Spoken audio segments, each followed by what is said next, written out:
आपने एलओजी को दामों में बढ़ोतरी किस आधार पर किया और ये भी लोगों को मालूम नहीं है। सर, मैं आपसे विनती करूंगा कि सरकार को प्लीज कंक्लूड। आप अच्छे हैं, ऐसा क्यों कर रहे हैं?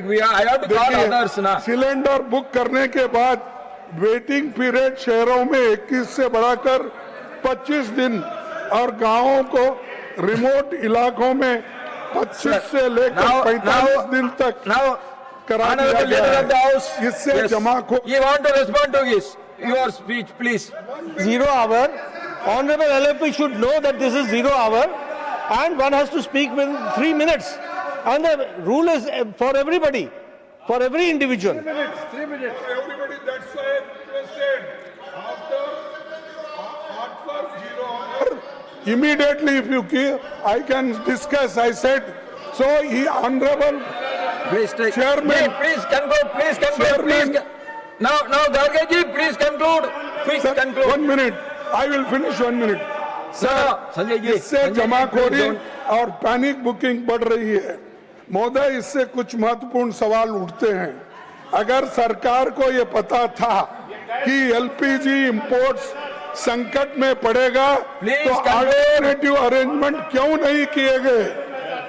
देश में कोऑर्डिनेटेड रेस्पॉन्स और पब्लिक एंग्जाइटी का काम करने को अपोजिशन को भरोसे में क्यों नहीं लिया गया? और काला बाजारी जमाखोरी को रोकने के लिए सरकार कोई कड़ा कदम क्यों नहीं उठाया रहे?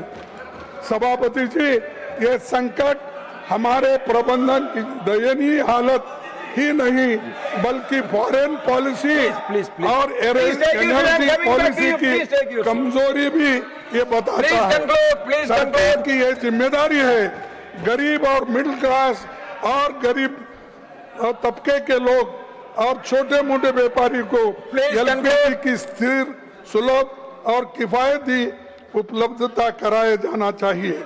अब जब सरकार अपनी कमजोरी को छिपाने के लिए गार्गे जी, प्लीज बाकी लोगों से भी ज्यादा समय। How many 1 minute Kharge ji, please conclude. Lok Sabha में उन्होंने अरुण जी प्लीज